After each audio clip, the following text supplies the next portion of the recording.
This is ASCAR, the fastest and most spectacular saloon car racing series in Europe. In this program, we'll be bringing you highlights from the 2002 season, including some incredible racing, action-packed pit stops,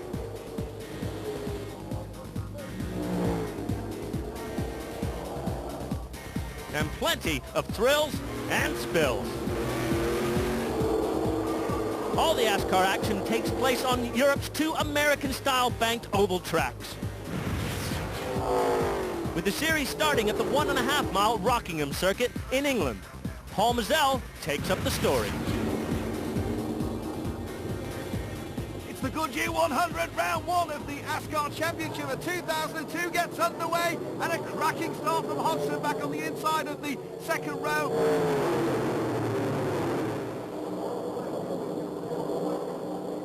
This is the fascinating scrap at the head of the field. Stevie Hodgson gets the power down, he moves to the inside, he's got the inside line going down to turn one. Surely this is going to be the move for Hodgson. Will he take the lead? No, he won't. Manning crosses in front of him almost, but to be fair, gave him the racing room that Hodgson might have desired. That's the office of John Mickle. Just look how smooth everything is there. Feeds the power in, almost turning the car right as he comes out of turn one, then feeds it back in through that ever-sweeping turn two. Quick glimpse there of Nicolas Minassian. He's got onto the rear end of that battle. It's now a three-car battle for the lead. They are a little bit spread out, but less than a second separates them, and the back marker spins. Peter Storm smashes into the wall in the 48 Torque-Speed Juice car. Oh, that's a disaster for Peter Storm. A very heavy hit there on the inside retaining wall that marks the pit lane. Just lost it. Yellow, not surprised. Well, let's have a look again. You can see there the car already through 360 degrees and bang into the wall. Nothing at all that Peter Storm could do about that. Darren Manning is continuing to be hounded by young Stevie Hodgson, and Hodgson this time riding up onto the rear end of Darren Manning, and on lap 23 this could be the chance. Hodgson has the inside line. Manning will have no response, I'm sure of that, and Hodgson slots on through, and Nicolas Minassian in the RML brightly lime green livery car tries to follow through but can't capitalise, and so with 23 laps completed we have a new race leader. Stevie Hodgson, who's worked so hard behind that orange machine, gets his way through, and now look at him go, starting to stretch his legs. Or has Manning got a problem? Well, Minassian looking to the inside, just sneaks a peek into turn three. Let's just look at that again. There is Hodgson on the inside.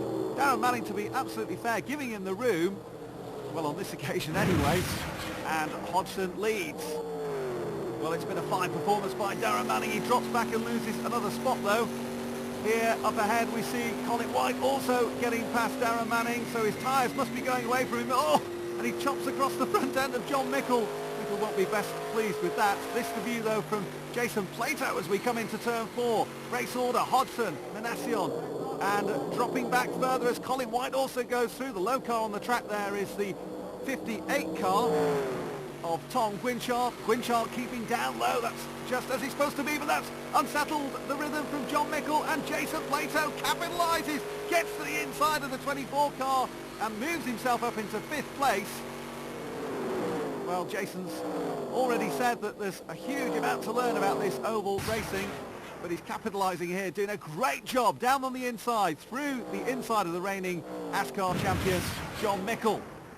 28 laps completed and we are into the mandatory pit stop window. Each driver must change 2 tyres between laps 28 and 32. Only 3 crew allowed over the wall. There's the rear tyre changer, the front tyre changer, funnily enough at the front end. And a Jackman, that's a fairly, well, reasonable stop you would say from Nicolas Minassian, Tom Gwinchard's crew working on his tyre change, and the Torque-Speed crew jumping over the wall. Front tyre changer Craig Slater, Alan Mickle, John's brother, is the rear tyre changer with Roger Scotland on jack, and there is the Hodgson crew again getting to work. Well, furious activity, wheel nuts flying absolutely everywhere. A big sideways moment from Mickle as he leads, and Darren Manning, who was the first man to put a 150-mile-an-hour lap on this Rockingham track during qualifying yesterday, is in and still there actually from his tyre change. Meanwhile, teammate Jason Plato makes his way out, and side by side with Anthony Swan. So new race leader Colin White's team have performed a blistering pit stop to put the 78 car out front. John Mickle is up to second. Oh, we got yellows, yellow flags. Well, we've got a huge incident, in fact, down at turn 4. That's Darren Manning's car that is in the wall. Oh, a huge moment for Darren Manning, and the 67 car looking very sorry indeed. This is what happened. Into turn 4. Car snapping sideways on him. Looks like something may have broken in the back end there, but look how far that car travelled as the brake disc shatters onto the track. Here we are then, back for the restart for the Goodyear 100. Oh, and Colin White moves right the way across the front end of John Mickle. White trying to protect the outside line. Mickle can go around the outside because it's now a 4-lap shootout to the checkered flag.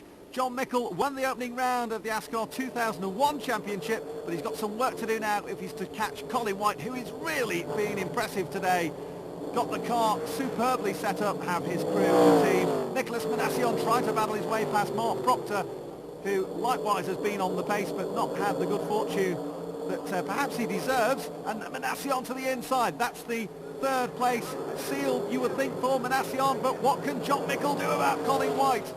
Both of these two with a history in short oval tracks, both in the UK and Europe. Stevie Hodgson trying to battle his way past Paul Evans in the 11 car. Kelvin Burt back there too, but let's just check the restart. Here is Colin White ahead. Oh, and just moves right across to protect that outside line. Nearly caught John Mickle, and Mickle snatching through the gearbox to try and calm the 24 car down. Well, unbelievable stuff into turn 4, and look at this. John Mickle literally pushing the 78 car around that turn 4. No contact, it would seem, between the two. That's the view from Roland Rayfelt as he gets to the inside of Toby Scheckter in the 84. Scheckter and Rayfelt wheel to wheel, the South African and the German. Underneath the gantry, the white flag is shown, just 1 lap to go, and Scheckter around the outside through turn 1. Oh, brilliant stuff on this final lap. Here comes John Mickle, the last roll of the dice. Will it be 78? Will it be 24? It's between these two for opening honours. Down the long straight they come. Mickle looks to the inside. It's the final run. Oh, we've got a spinner in turn 1. Phil Weaver has spun through turn 1. That's going to be yellow and checkered flags at the same time, and the victory goes to Colin White. Oh, brilliant stuff for the Goodyear 100. So let's take a look at the results for the first race of the season. It's the experienced oval track racers out in front, but the new boys have made a solid start and will continue challenging. Let's hear from our race winner, Colin White. Yeah, it's brilliant. After all the years of running short circuit, it just proves that you can learn your ground there and come and show how to overtake them in the main race. Colin explaining there how he learned his racecraft on the short ovals. He's not intimidated by the big-name stars who've joined the series. It's time for round 2 action. And for that second race, they lined up in the order of the result of race 1. That put Colin White on pole position with John Mickle on the outside front row. Behind them, Minassian and Hodgson. At the green flag, White and Mickle got away well, but not as well as the Frenchman who made a bolt for the gap left by White as he moved over to fend off John Mickle's outside pass. It was a masterly piece of anticipation from Minassian, and he swept through to lead. Mickle seemed to falter through turn 1, but then gathered things together and tucked in behind Colin White, with Anthony Swan, then Stevie Hodgson and Jason Plato side by side disputing 6th place. Hodgson took the position as they thundered towards turn 4, while ahead, Swan was lining up Mickle and Hodgson latched onto the rear of the 28 car. Just 4 lengths back, Kelvin Burt had passed Plato and was in a squabble with Paul Evans. The top-speed car of Mickle appeared to have problems as it dropped back through the field. It was a frustrating time for the defending champion as he watched the cars sweep on by. The next pair through were Anthony Swan in 28 and Stevie Hodgson in 6. Hodgson well on the pace yet again, and Kelvin Burt also swept by, just as Mickle nudged himself out of the way. Anthony Swan's Westech car seemed to shed a section of exhaust manifold on turn 4 to bring out the yellows, but it was good news for those behind Minassian as the whole of the field closed up behind the Frenchman in the 8 car. Toby Scheckter took advantage and came in to fix a problem with his radio, but at the restart on lap 7, Minassian led the pack through turn 1, while Stevie Hodgson set about getting around the outside of Anthony Swan. The move paid off for the Yorkshireman, and he slotted into third behind Colin White, with Kelvin Burt in the second RML car storming through to fourth. With Minassian still leading on lap 15, the yellows would fly one more time after Tom Guinchard smashed into the wall on turn 4.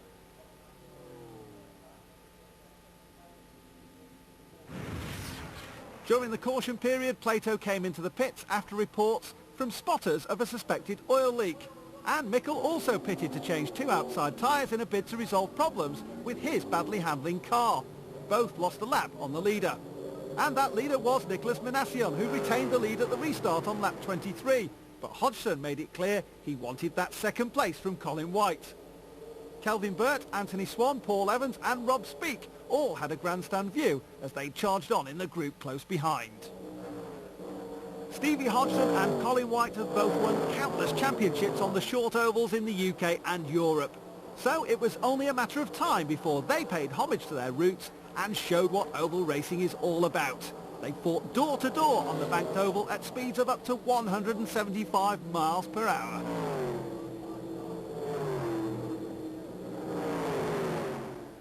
It was also proof that the Rockingham track does have both a high and a low groove.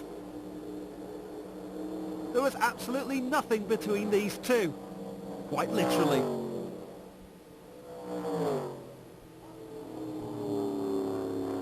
On the run to turn 4, it looked as though Hodgson, on the low side, had advantage, but then Colin White didn't have to tighten his car so much through the corner, and Hodgson lost out and dropped back momentarily.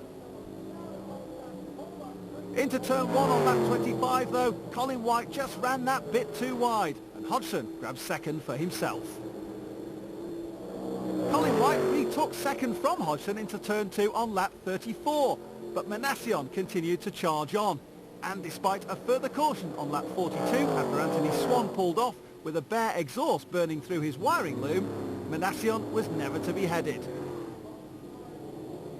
It was a great moment for the Frenchman and produced his and RML's first ever ASCAR victory.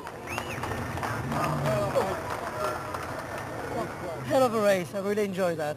I mean, when you're in the front, you always enjoy it, I think, you know.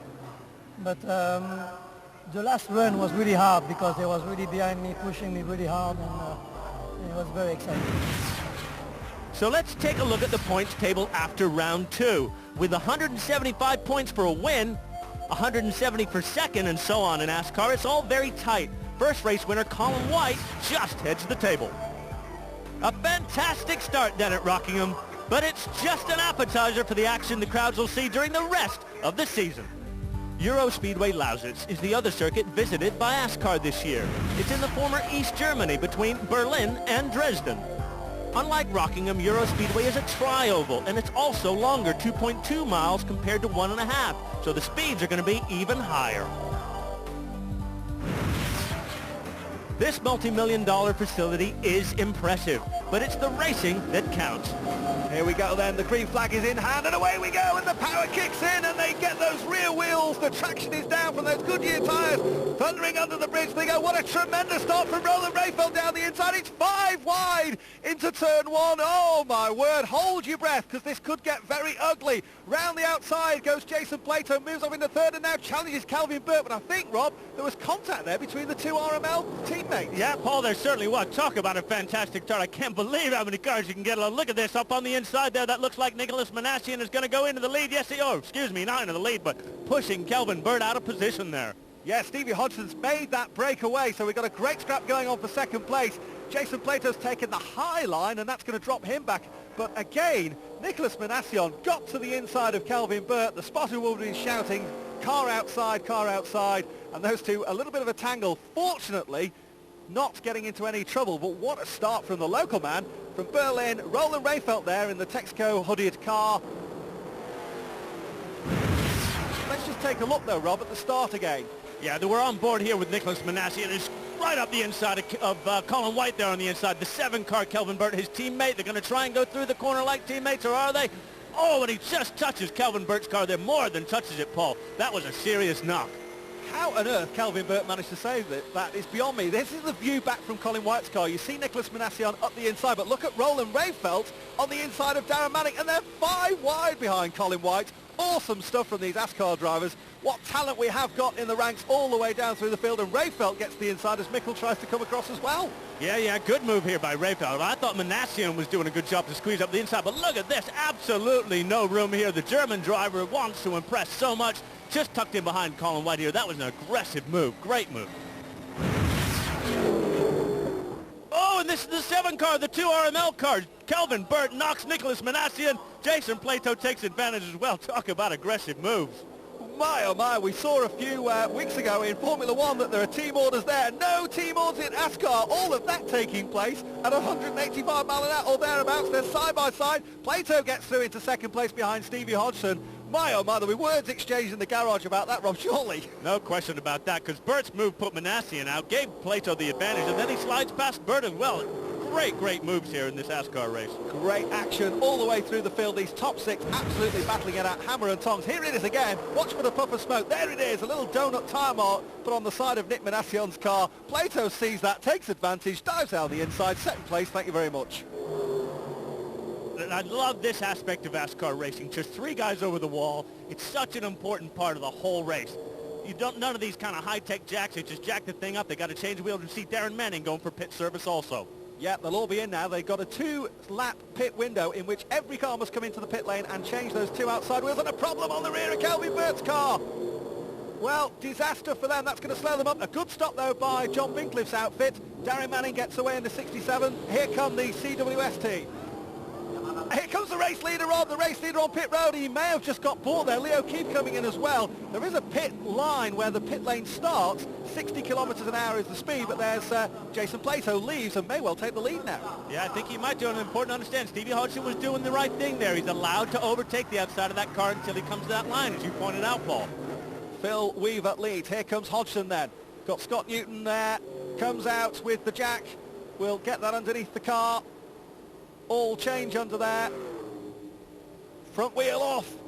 Well, meanwhile, there's Jason Plato. Hodgson leaves. Look at that. The pit outboard shows that Hodgson gets out in the lead just ahead of Nicolas Minassian. I say just ahead because up into turn 2 they go. Minassian to the inside. Oh, there's contact there. The lead battle is furious.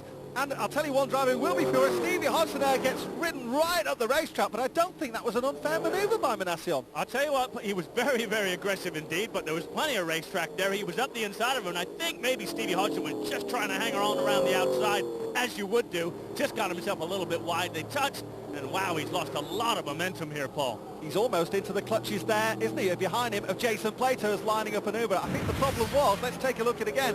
Hodgson's just come out of the pit lane entrance, or exit rather. Minassian with a strong run. He's going at about 183, 185 through there. Contact, and that sends Hodgson, look at that, a big wiggle even as he goes up the racetrack. Well, all action. Here goes Hodgson down to the inside, though. He's not to be undone by Nicolas Minassian. We saw that manoeuvre where Minassian got to the inside of Hodgson. This time, Jason Plato tries to get to the inside of Stevie Hodgson. Just lap after lap, they've been battling it out side by side. Tremendous action, and bearing in mind the speeds that they're doing along these long straights, and there down the inside goes Plato. He's made the manoeuvre stick through turn 3, and as this time they'll complete another lap with Leo Keefe out front there in the white and blue car.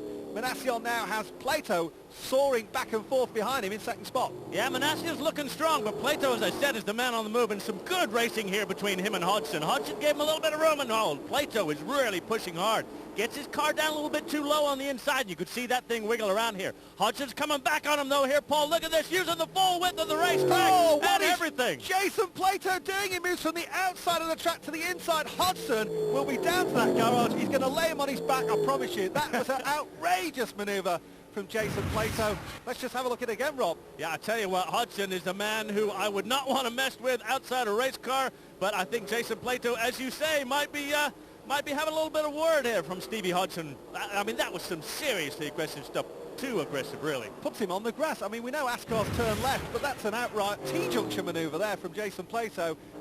Colin White making a move now, winner of the first round at Rockingham, and he is really doing well here, coming on strong right at the end, as we've come to expect from him. Got that car fantastically set up for the final stage of this race. He moves up into third spot. Colin White is definitely the man on the move. He's got his front nose cone, right underneath the rear bumper there of Jason Plato's 76 car. Up the inside he goes. Surely he's carried great speed through turn 1. It's the most difficult corner on the circuit, the drivers tell us, but he's side by side as they go down to 2. Colin White will surely grab the second spot. Yeah, fantastic move by Colin White. Now that is a short track oval driver extraordinaire, showing us how he's really developing on these high-speed ovals now. British Touring Car champion just tucked in behind him, but the man right now in that 78 car who knows how to go around ovals, Colin White.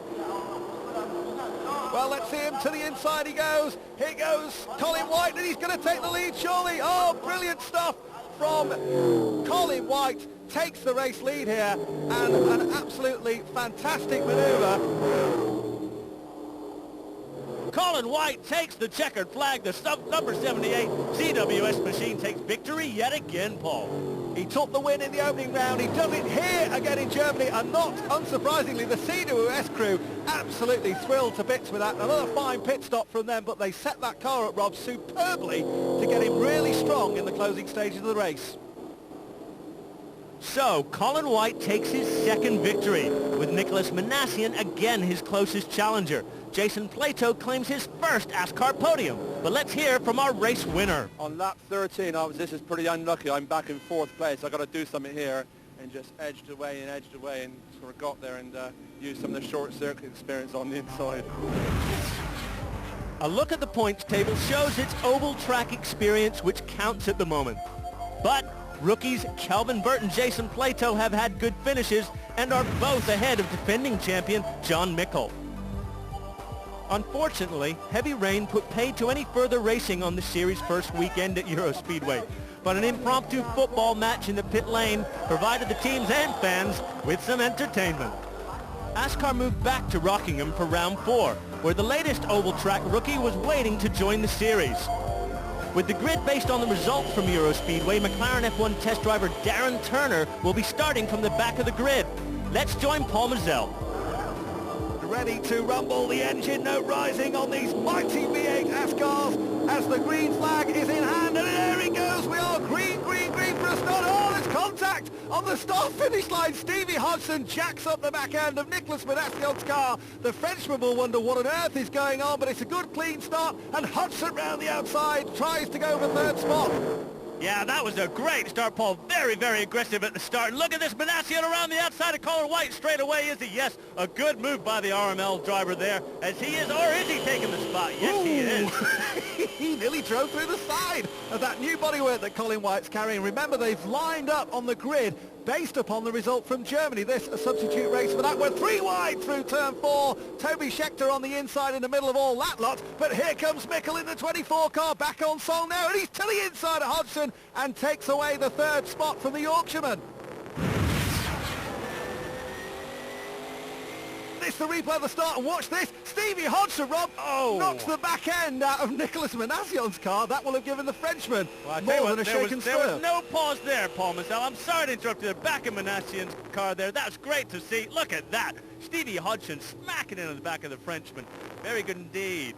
Well, he backed him up there, jacked him right up into the air. Minassian must have wondered what was going on. And talk about great starts. The 69 car of Darren Turner, McLaren Formula 1 test driver he is. He's also first time out in an ASCAR, and he is stonking through the field at the moment. There is the man on the move, Darren Turner. We've completed 8 laps. Yeah, we sure have. What Minassian is looking so strong. White has won races, but these guys are hunting them down big time. Look at this. This is a move by Rehfeld. He had a bad run in Germany, and look at this. This is a nice move. Darren Turner taking advantage, and both of them go by Schechter. He didn't have a bad run. He ran out of fuel. That was the problem. Here is Rehfeld then, leading Darren Turner. Darren Turner on the move, and here goes another man on the move. Mickle to the inside of Colin White, and John Mickle will take away 2nd place. Nicolas Minassian, though, is stretching it away, but look at this battle for 2nd, 3rd and 4th. Yeah, this is a good battle. We know John Mickle's your man that you like to follow a little bit here. Oh, look at the 7 car nearly getting up the inside of him. Mickle, to be fair, is having a pretty good run this weekend, but a long, long way to go here, Paul Mazel. You're not wrong, you're not wrong. White and Burt fighting it out. Back in the pack, we've got the 2 teammates from Bincliffe going at each other as well. Darren Manning is the car ahead of us in the newly liveried RAC machine. Oh, Plato nearly runs him over. Oh, he's knocked the onboard camera out as well into full measure. Wow, Plato, very, very aggressive there. Don't know what happened with Manning's car, and it looks like, oh, look at this. We've got Colin White defending, Stevie Hodgson tucked right in behind him. And this, just look at the two cars in the top of your picture. Oh, Colin White. Mazel, what's going on here? He's lost a place. He's gone backwards, Colin White. Dropped back another spot. Here goes Stevie Hodgson. The freight train is a-coming, Colin White, and you better stop off at the next station. Yeah, Colin White is moving backwards, but this is where I think we're going to see some action. He might as well have a target on the back of his car because Plato wants him big time. Peter Storm, the 48 car, running low down on the track, trying to keep out the way, and that produces an opportunity. Darren Turner's car is turning in like a car I've never seen before. He's got so much front-end grip. It's unbelievable. How can you tell that from here? It looks like a good race car, no doubt about it. It's very fast. Front-end grip, rear-end grip, he's got everything. But look at this, Darren Turner. This McLaren Formula One test driver slides past the defending British Touring Car Champion like he's standing still. Fair play to the HTML team. Jonathan Haynes heads that up. They've worked really hard in testing and in practice here at Rockingham. They've made minor adjustments. Brought Darren in, made a change. Brought him in, made a change. He's got quicker and quicker, and he's scything through the field like the proverbial knife through the butter. We're watching the hunt and battle between... Oh, and they get a little bit around the outside of Peter Storm there, who's the meat in the sandwich. Round in they do, and look at this. Colin White is going to take the position, more than take the position. He right fell into the wall. A very heavy impact. That is a nasty accident, Paul Mazel. He has hit the wall extremely hard indeed. Very concerning, very concerning. Well, he's moving around in the car. That is the good news. A wheel goes flying around, bouncing down the track. The cars will need to... Oh, it's on fire! We need to get marshals there. Fire on that race car. That Mongoose Pontiac is looking very second-hand, but look at that, Rob. Yeah, Roland Rayfeld walks away. That's got to be... That's probably something like a 10G impact, Paul, I would reckon. That is a very serious impact with that wall indeed. Look at the state of that racing car. He's lucky to come out of that. Well, let's take a look again. Roland Rayfeld hits the wall at 165 miles an hour. Colin White to the inside. Rayfeld came down the track. Rayfeld came down the track. Well, big impact. Slides around. Look at the sparks fly. Yeah, well, it looked like Colin White was up the inside. It was just, it's down to spotters here, Paul. Rayfeld's spotters should have been talking to him here, and he just comes down on the 78 machine, and bang. He's a very lucky boy indeed. We're going green flag racing here at Rockingham. We are again, and look at Stevie Hodgson. He jumps to the inside of Kelvin Burt. They'll be double wide through turn one. Get ready to pick up the pieces. Hodgson to the inside, but look at the start. Minassian. Yeah, Minassian, fantastic run, and look at this. Stevie Hodgson doing pretty good, and John Mickle has made a disastrous restart here. He was disastrous at the first start, and look at this. He's getting everybody swamping by him. Hodgson, look at that up the inside. It's going to be the number 7 machine of Kelvin Burt. And look who's lurking around there too. Darren Turner in the white 69 car as Kelvin Burt gets into the side of Mickle and grabs away the position. So we've now got John Mickle, who started second, has plummeted back to 4th, and Hodgson goes for the lead. Hodgson has got a good racing car under him right now, and he's so aggressive at the start there. I thought Minassian had it, but look at Hodgson getting down here. We had, in the space of 2 corners, Rob, 7 changes for position. Oh, look at this, and again, Minassian is losing spots now. He had a good start. There's something wrong with the Frenchman's car, because he was so quick at the start, and now he's doing a Mickle. He's going backwards. Look at this. John Mickle is getting some revenge back here up the inside of Kelvin Burt. A great move when he gets that thing running. John Mickle, and they're going to be 3 wide into turn 2. Hold on to your tissues. This could end in tears. Darren Turner goes and snatches away 2 spots. John Mickle thought he'd done the business there in turn 1. What a move by him. The move of the race for me, but look at that from Turner. Mickle makes the move of the race, and then Turner usurps him. Take a look at that awesome 3-wide manoeuvre down into turn 2. Look at Darren Turner. His car's on rails to the inside of Mickle. Burt jumps out of it like a scared pussycat from a tree. Yeah. And meanwhile, Turner has hunted down Hodgson. He has done. The 69 machine is in behind the number 6 machine. And, last year, John Mickle, defending champion in ASCAR. I think he had... Oh, look at that! Stevie Hodgson hits the wall trying to stay ahead of Turner. They both go round Peter Storm, who's running very slow indeed.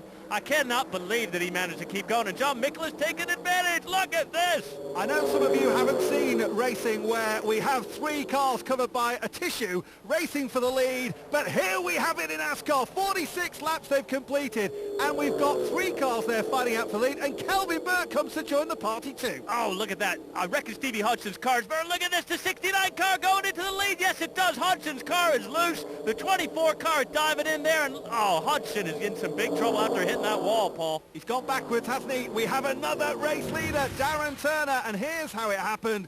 To the inside, Darren Turner, side by side, double wide with Stevie Hodgson. The 6 car has no response, and look at the 24 comes scything through as well, followed incidentally because of this manoeuvre. Look at What that. is going on here? I don't know. He's got some kind of problem there, no doubt about it. The checkered flag in hand, Turner will take the victory on his debut in ASCAR. It's a fine second place for John Mickle and Kelvin Burt third. Everyone else seemed to be struggling with understeer and really struggling on the exit, and the car was a bit nervous going in, and then after that I could just put the power down and get them on the exit, but it's great to be back. It's been a long time. 98 was the last time I had a race win, so I'm going to savour this. It's really nice. I'm really happy. He may be happy, but Turner doesn't feature yet in the top 10 of the point standings. There's a change at the top, though. We have a new leader with Nicolas Minassian taking over from Colin White. Midsummer in the Brandenburg region of Germany, and ASCAR is back for another visit to the Eurospeedway Lausitz, where the crowds have turned out in their thousands. Let's join Paul Mazel. And we are green here. The 5th round of the ASCAR Championship underway. Mickle and Turner side by side. Jumping out from behind to the inside there is Jason Plato. And looks as though Plato will go through on the inside as Mickle goes backwards. Oh, yeah, that was a very, very aggressive move by Plato up the inside here. He wants, just look at this, Turner, Manning, both the Darrens. And look at this, the 24 car coming up good on the inside. 4 wide, they tried to make it down the stretch between turns 1 and 2. Hold your breath, we could be in for fireworks here. And then 2. Oh, look at that, Turner again getting up, starting. Whoa, Turner just really trying to be aggressive here. I mean, you wouldn't think this is going to be an hour-long race, Paul, but they're all trying to win it at the first corner. The Bincliffe boys, Plato in the black 76 and Darren Manning on the outside in the 67 car, make the breakthrough from the second row of the grid. John Mickle comes through to third. Darren Turner from pole position dumped back to 4th. So another poor start for Turner, but he soon overtakes Mickle into turn number 1. And he puts the same move on Jason Plato to snatch 2nd place. Stevie Hodgson was on the grass last time we were here, and this time he was in the wall. Coming out of turn 2, he just gets up onto the loose and tags the wall, but he wasn't the only one. As this onboard camera reveals, Darren Turner also brushes the same part of the wall on that lap. That big sticker rub doesn't seem to affect Turner, though. He's soon passing Darren Manning at his favorite, turn number 1. It was a miserable weekend for championship leader Nicolas Minassian. He qualified poorly and was out before half distance due to engine problems. But Stevie Hodgson was soon in trouble again, as the side of his car proves. This time it's turn 1, a suspected slow puncture, and the car just understeers off the corner and bam, he's into the wall. Take a look at the top right of the shot to see the full extent of the impact. And with his efforts to get back to the pits, Stevie takes an unscheduled lap of the infield circuit here at Eurospeedway. Once back in the garage, it's clear that this was a big hit. Another car in trouble is the 24 machine of John Mickle. He's been into the wall at turn number 3, remodeling the rear end of his car. A poor pit stop from Turner drops him back to 6. But he's soon going around the outside at turn 1 to move up. Then it's down the inside at the start-finish straight to set up a great move on Darren Manning.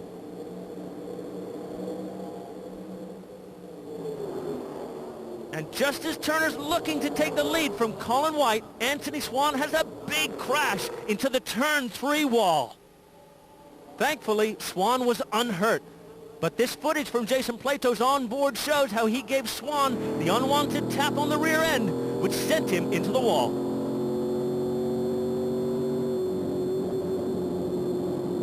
It certainly had the German crowd on its feet.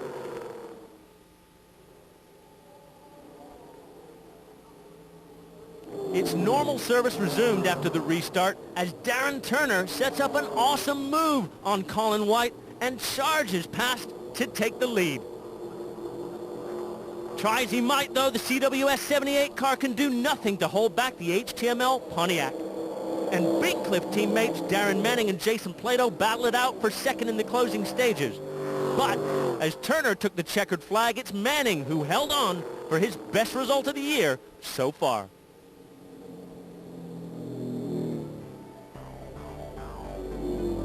Fourth place for White, and that retirement from Minassian put White back on top of the points. Stevie Hodgson's crash allows Burt and Plato to move ahead of him. The Eurospeedway promoters called the race the German Revenge, but it was a clean sweep of podium for the Brits. As the drivers lined up for round 6, there were differing fortunes for those involved in the round 5 incidents. Anthony Swan's 28 car was too badly damaged for him to continue, but an all-nighter from the Torque Speed crew allowed John Mickle to get back in the action. Away from the battle for the podium places, one of the highlights at Eurospeedway was the lap-after-lap continuous battle between Mark Proctor in the 12 car and local hero Roland Rayfeld, now in the 96 machine. At the front of the field, Darren Turner again started slowly, but was past Darren Manning leading up to the pit stops. Jason Plato also made it past his teammate with this move at turn number 1. Another poor pit stop put Turner back behind Plato, Manning, and Mickle, who was now charging hard in his repaired car. He moved up into second place with this move on the 67 car at turn number 2. But he held off the Yorkshireman's attempt to retake the place. Darren Turner was soon past Manning for third.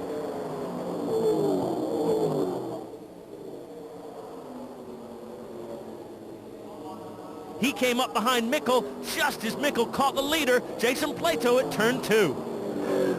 Darren Turner demonstrated his immense racing skills. He clearly had a plan to take advantage of the battling 76 and 24 cars as they slowed in the middle of the corner.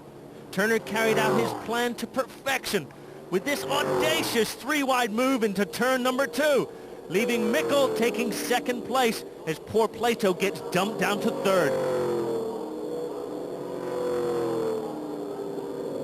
Plato wasn't going to give up his podium place to Mickle without a fight. The battle continued all the way down to turn 1, and all this with only 2/3 of race distance completed. The replay shows just how far back Turner was at the entry to the corner, but as Plato and Mickle drift just a fraction wide, Turner holds the inside and is passed on the run down to turn 3, and a lead he would hold until the checkered flag. 3 in a row then for Turner, and he celebrates with some tire-smoking donuts. But what about that move? I knew that they're going to probably have a bit of a scrap because John looked really quick and Jason was slowing down and having problems, so I thought I'd just hang behind because I'm sure they'll slow each other down, but I didn't expect it as soon as that, and if there's an opportunity, I'll take it. Points after round 6 in the championship. Jason Plato moves up to second and Mickle to 5th, but it's still Colin White at the top. Round 7 didn't start well for Turner. He was in the pits after the start with clutch problems, probably caused by those celebratory donuts. As the HTML boys get to work, the rest of the field are making their way towards the line. Let's join Paul for the start of the race. Green, green, green, and does Jason Plato get the power down? Yes, he does, but Mickle moves across to block the line. Darren Manning in the blue car in row 2, but Mickle's got a stormer. Oh, that is a fantastic start from John Mickle. Just look at that, really tucked it behind him. Darren Manning gets in behind his teammate, Jason Plato. Mickle taking great advantage of the HTML car being out of this race. Oh, but the HTML car will rejoin, so Darren Turner back in this race. Maybe he can score some points from there, but out front and side by side a change for position on the track. Darren Manning will go through in the RAC Auto Windscreens car, the 67 car there, and Colin White makes a move on Jason Plato too. Yeah, he does indeed, and they've had some track action before those two, but right now, and look at this, Colin White coming up the inside of Plato again. The two Big Cliff cars were running strong. Remember, on cold tires, though. Takes a little while, and Kelvin Burt goes through. Kelvin Burt took no prisoners there, Rob. He saw the opportunity. Oh! a big crash in the background. Stevie Hodgson spins in Wow. the 6 car. 75 car pole, that was John Stewart, and went into the wall. Very, very hard indeed. Very concerning. That was a heavy, heavy impact indeed. Thankfully, John Stewart was unhurt in that crash, and as the replay shows, he spun on his own, causing Stevie Hodgson to spin in avoidance. When the race restarted, Roland Rayfeld was a man on the move, thrilling the local crowd with this pass of the RML cars of Minassian and Burt. But out in front, Bincliffe driver Darren Manning had closed the gap to John Mickle in the Torque Speed 24 and went past on the approach into turn number 1. Storm clouds were rapidly approaching the Euro Speedway, threatening the racing action. Manning's teammate Jason Plato was also keen to make progress. You can see the dark skies and moisture on the windscreen as he lines up the pass of Colin White and moves into 3rd place. These are 1 and 2 in the championship, so remember, every place is important. With 5 points separating every place in the ASCAR point system, each position will be crucial to the final championship victor. Colin White's 78 machine is virtually hidden as he tries to draft the 76 car. Approaching half distance and the all-important pit stops, Colin White resumes his battle against Jason Plato. And as we see from Jason's onboard camera, the rain is beginning to fall much more heavily now, making it impossible to continue racing at these speeds. The dark skies and low light level almost makes this night racing, and the drivers are struggling to see. So the organizers have no choice but to red flag the race on safety grounds. The race result was declared on the last completed lap before the race was stopped. And that means Darren Manning takes his first ASCAR victory, much to the delight of the Bincliffe boys. Of course, John Mickle was very, very disappointed, but what did Darren Manning have to say about victory? Well, I guess congratulations. Yeah, I think that's it. I mean, we can't race in this weather, you know. It was just fantastic. We've been making changes to the car all weekend. I actually started to slide then. I was enjoying myself. It's easy, this ASCAR racing. The torrential rain stops the racing, but it can't stop another British clean sweep of the podium. Plato claimed 3rd as Colin White had passed him on the last lap when the red flag was shown. In the championship, Plato closes the gap slightly to White, but another poor race from Minassian sees him slip further back and Mickle rises to 3rd. It was back to Rockingham for round number 8, and a big crowd were there to see the ASCAR debuts of 3 young hotshots. Sports car ace Ian McKellar Jr., F3 star Derek Hayes, and Le Mans driver Kevin McGarity. Let's join Paul as the cars line up for the start. We're about to go green. The flag is in hand, and it's double greens. Green, green, green. And Darren Manning down the inside of John Nicholas. Contact between the two. Manning gets through to the inside, but I don't think he made it to the front row. And it's Nicolas Minassian from the outside of row 1 who takes the lead and opens up as they dive down to turn 2 with all sorts of commotion behind as well. Oh, in the pack. Mark Proctor ahead of us. Tries to get in line. Colin White going hammer and tongs at it with the silver machine of Kevin McGarity. McGarity round the outside of Colin White, and side by side as well, Mark Proctor and Anthony Swan. Awesome stuff, and Darren Turner makes a rubbish start again. How many times have we heard him say it'll be a slow start, he thinks. Part of the reason for that is a way, I think, that Darren looks after those tyres of his. And after a few laps of conserving his tires, Turner was soon up to full speed, passing the 67 car of Darren Manning. Manning did his best to hold him off, but he couldn't do anything about it. Next in line was John Mickle. He lines up the Torque Speed 24 machine, and he goes through, taking yet another spot. Then, finally, the pink number 7 machine of Kelvin Burt. All these cars in quick succession, leaving just Nicolas Minassian between him and another victory. Let's rejoin Paul Mazel in the commentary. Darren Turner has hunted down Nicolas Minassian, and the Frenchman man is about to become French toast, I think, because Darren Turner will hunt him down as they cross the line. We're into the closing stages. Meanwhile, Mickle's refound his pace, or has Kelvin Burt dropped back to him? Side by side, these two. Mickle down the inside. Who's got the biggest ones, I wonder? We're about to find out. Kelvin Burt, maybe. Or is it Mickle? Mickle sticks it in on there. Double wide on the run down to turn 2. Awesome stuff from ASCAR. Mickle and Burt, great respect for each other, giving each other the room. Kelvin Burt staying up there in the high groove. That's no easy task. Equally so, Mickle down on the inside has got to keep that car turning tightly in. So, of course, that makes it slightly slower for him because he's scrubbing off speed. Kelvin, though, meanwhile, oh, and there we go. Mickle is through. Third spot for the 24 car. Kelvin Burt, though, will try and come back. And meantime, there's a change for the lead as well. Darren Turner goes inside the 8 car. Thank you very much. That's all for now, folks, as they say in the cartoons. But no cartoon performance here. In fact, quite an animated performance from Darren Turner. The 8 car goes back. Let's just look at that again. He pulls out of the slipstream, comes out of the punched hole of air that Nicolas Minassian is completing on him there. Look, he gets to the low side again through turn 4. Minassian gives him the room. Great respect from these two as well. In fact, I think that's fair all the way through the field. Look at that. Just, if there was a door handle on there, they would have knocked them. Here we see it from riding on board with Darren Turner. See, he backs off there and then gets the power on quicker. Nicolas looks a little bit out of shape there as he squeezes on the power, but Turner, it's all about momentum racing, and, well, the momentum is definitely with HTML and Darren Turner. Another great manoeuvre passed by him. This is what Nicolas saw.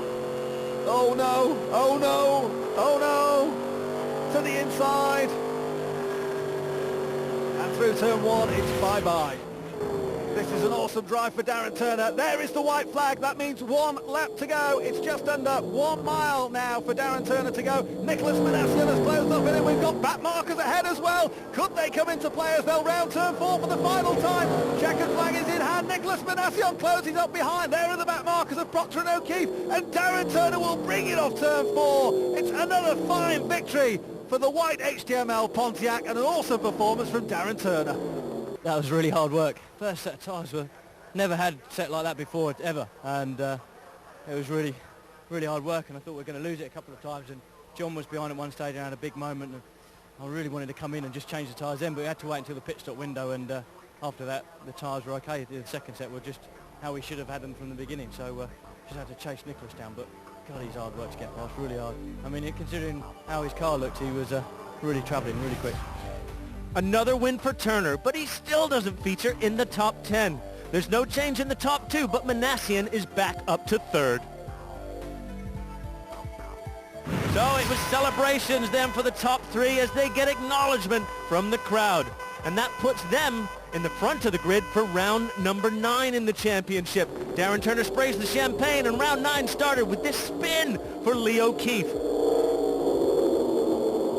It wasn't good news at the start for Nicolas Minassian either. As we take a look at a replay of the start, it shows him slowing coming out of turn number 1. Keep your eye on that number 8 green car. You'll see a puff of smoke. That is the result of a broken prop shaft. Back in the pits, the Frenchman took a look under the car and explained what happened. As soon as I put 4 gear in, it just blew, you know. Massive noise in the gearbox. Finished. Seems to hit us at the moment. Back at the front in his HTML Pontiac, the ever-slow starting Darren Turner once again had to do the chasing. He caught and passed the faster starting Darren Manning and claimed another victory.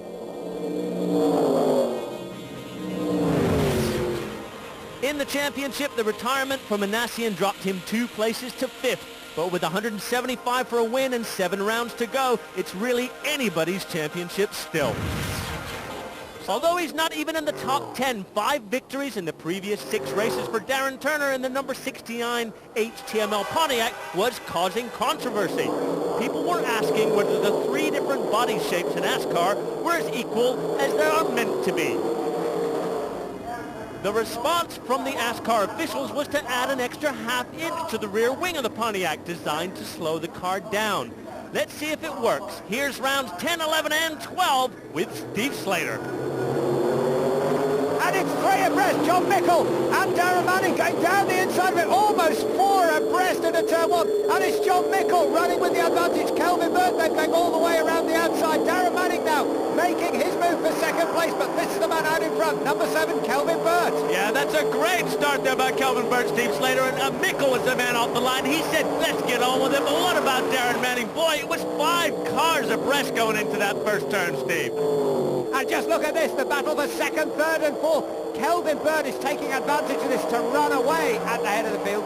John Mickle seems to be struggling with the handling of the 24 car, and that is giving the 2 Darrens, Darren Manning and Darren Turner, a real chance to close in through turn 3. Yeah, Mickle was good at the start, but now he really is under pressure, and the 67 car does go through. Darren Turner's going to do his best to slide through. Is he going to do it? Yeah, good driving by Mickle. He knows he's got the slower car. He's got to let these 2 guys run through. All the controversy about body shapes, all of that's out the window now. These guys are just racing flat out. Oh, and what about that? Talk about kissing the wall, and straight away Darren Turner gets the opportunity to make the move. You can see the Ford go into the rear view mirrors. And this is Plato putting Mickle down 1 more place, or is he? ASCAR champion versus British Touring Car champion, and Jason Plato drives straight down the inside. He's followed through by Rob Speake, the reigning world stock car champion with the gold top car. And stock car fans knows what that means. That is the world champion in the number 5 PlayStation machine. Still running right on the tail of Jason Plato. Roland Rayfeld goes through there in the 96 car as well. Now a real big battle on here. The number 84 Deuce Racing car, the car being driven by Derek Hayes, sponsored by the Army, the TA, and Anthony Swan, the local hero from Gretton, lives just over the fence from turn 3, and he is really determined to prove his point here in front of his home crowd, and he does it. Yeah, great move by Anthony Swan. The West Tech team, of course, did so good in the championship. We got some Darren Manning. This is Steve coming in here. This is an unscheduled stop in the wrong part of the racetrack. Big problems for the 67 car. And an early pit stop here. This is the first of the routine stops, and it is race leader Kelvin Burt. Darren Turner is in the pits as well. Now, who is going to win the pit stop battle? 3 men only over the wall. Jason Plato also into the pit lane now. Their hammers are working overtime. Darren Turner's on the move, but so is Kelvin Burt, and I reckon Burt's gained an advantage. Yeah, Burt has got a great stop. These guys are under so much pressure, Steve. Like you say, just only 3 guys over the wall. They've got 5 lug nuts on those, remember. Plato comes out, just nearly takes Nicolas Minassian. It's a wide pit lane here, but it's so tough to get in and out and not collect another car, as we've just seen. Well, they always want to be in that same bit of garage. Now, this is the man that lost out on the pit stops. Darren Turner's down to 3rd, but not for long. Right up on the tail of Stevie Hodgson, trying to look down the inside on the run to turn 2. And look at the number 6 car. He came in 5th place, came out in 2nd, but he slid back to 3rd. Yeah, he sure has. It looked like Stevie Hodgson's car was a little bit loose there. You could see the back end of the car moving. We got a black flag here for the 28 car, a drive-through penalty, as you can read. So we don't know what that's all about. We'll try and come back to you with that, but that's going to do no good at all for the 28 machine. Oh, and that's not even less good. Steve Hodgson has had a huge accident at turn 4. Now watch him in the car. He's undoing the debris net. That's his signal to the marshals that he is okay. Yellow flags are being waved. He stays in the car, of course, till the medical unit gets there. You don't just jump out of a car on a 170 miles an hour oval. But there is the rear suspension down on the inner wall. And he's gesticulating, put the fire out. This is my car. It's costing me money. Yeah, Stevie Hodgson, look at this. He's going for the fire extinguisher himself. I mean, he's crashed the race car on the wall, and now he's putting the thing out. Stevie Hodgson's had such a tough time recently. This is exactly what he didn't want. I think they're going to manage to solve that. Stevie Hodgson, man, that was a big shunt.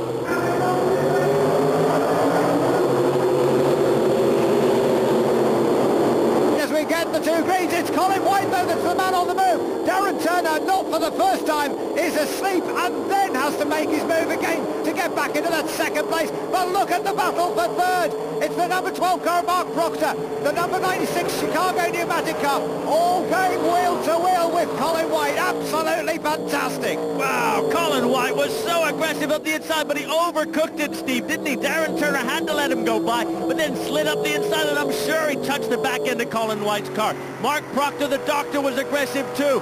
great restart. Oh, and Derek Hayes, look at him storming up on the tail there of Anthony Swan and the number 5 car of Rob Speake. And Rob Speake goes wide this time. Anthony Swan just dives down the inside. Maybe Rob Speake has a bit of a tyre issue now. And ahead of them, there's another battle brewing as well. But this is the battle between 84 Derek Hayes in the Army car, the PlayStation number 5 car of the reigning stock car world champion, Rob Speake. And Rob Speake has never done anything like this on the short ovals. Now Darren Turner chasing Kelvin Burt, and again listen to the throttle. Only just lifting through turn 2 at 170 miles an hour. And just look at this, a real battle going on, and Mark Proctor runs right up wide. The smoke from Proctor's car there. I think he could have kissed the wall. Nicolas Minassian and the 24 car of John Mickle are closing in as well. Meanwhile, on the other side of the circuit, this is a battle for the lead. You don't know where to look next. No, absolutely. Kelvin Burt, he's such a cool customer. Turner's all over him, though. This is lap 50 of 60, only 10 laps to go. He's got to put him under pressure. Burt is cool, but right now you can't be cool if you've got that machine tucked right in behind you. Well, 10 laps at 35 or 40 seconds maximum a lap. And just listen to Turner. Absolutely with his foot nailed to the floor. That is amazing. I tell you what, John Mickle's making a bit of a move here now. He's on his second set of tyres after that pit stop, and that seems to have restored the handling of the 24 car. He is coming back up on Anthony Swan for 8th place. Goes down the inside of Swan. 2 locally based drivers here at Rockingham. John Mickle gets the applause from the crowd. He goes ahead of Swan. Now it's the 84 car of Derek Hayes trying desperately to find his way past the Texaco machine as well. Great 4-car scrap because Rob Speake's joining in as well. Yeah, he sure is. And we got a 4-car battle here. As you say, if you give a good car to John Mickle, if he's got the right set of tires on there, he can drive the wheels off the thing. And right now, that's what he's doing. Look at this. The number 28 machine's tucking in behind him. It's a great battle between him and the 84 of Derek Hayes. And now it's just battles to the end of this race.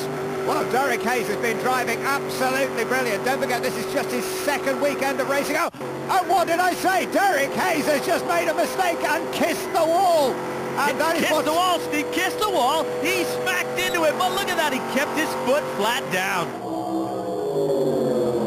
Kelvin Burt is on lap 60 of this race. Meanwhile, it's wheel-to-wheel between the 76 car of Jason Plato, the 96 car, the Chicago pneumatic car of the German Roland Rehfeld. They're having a battle all the way to the checker.